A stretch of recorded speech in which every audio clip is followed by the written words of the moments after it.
बिस्मिल्लाहिर्रहमानिर्रहीम। अस्सलाम वालेकुम नाज़रीन। वज़ीर आला खैबर पख्तूनख्वा महमूद खान का कहना है कि 17 साल बाद स्वात एयरपोर्ट की दोबारा बहाली यकीनन एक बड़ी कामयाबी है। इस पर हम वज़ीर आज़म इमरान खान और पाक अफवाज के इंतहाई शुक्रगुजार हैं। हमारे ब्यूरो चीफ तनवीर अहमद तनौली के मुताबिक वज़ीर आला का मज़ीद कहना था कि स्वात एयरपोर्ट को दोबारा खोलने के लिए वफाकी वज़ीर मुराद सईद की कोशिशें भी काबिल तारीफ़ हैं।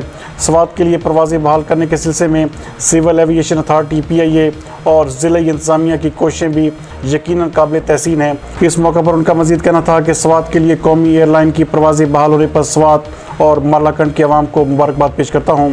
परवाज़ों की बहाली से इलाके में सयाहत को मज़ीद फ़रोग़ मिलेगा और लोगों को रोज़गार के मौके भी फराहम होंगे। मौजूदा हुकूमत सयाहत के फ़रोग़ पर ख़ुसूसी तवज्जो दे रही है। उनका मज़ीद कहना था कि स्वात मोटरवे फ़ेज़ 2 का इफ्तिताह भी जल्द किया जाएगा। दीर मोटरवे का PC1 तैयार हो चुका है। तवक्को है कि वज़ीर आज़म रमज़ान शरीफ से कबल चकदरा चित्राल शिंदूर रोड का संग बुनियाद रखेंगे, जबकि दरियाए स्वात से मिंगोरा सिटी को पीने के साफ पानी की फराहमी के लिए 14 अरब रुपए का मनसूबा भी तैयार किया जा रहा है। उन्होंने कहा कि तवानाई के शोबे में भी मुतअद्दिद मनसूबों पर काम जारी है। हमने अवाम से जो वादे किए थे वो एक एक करके पूरे कर रहे हैं। उन्होंने कहा कि अवाम से अपील है कि कोरोना SOPs पर सख्ती से अमल करें। हुकूमत इस वबा के फैलाव को रोकने के लिए ज़रूरी तरीन इक़दाम उठा रही है।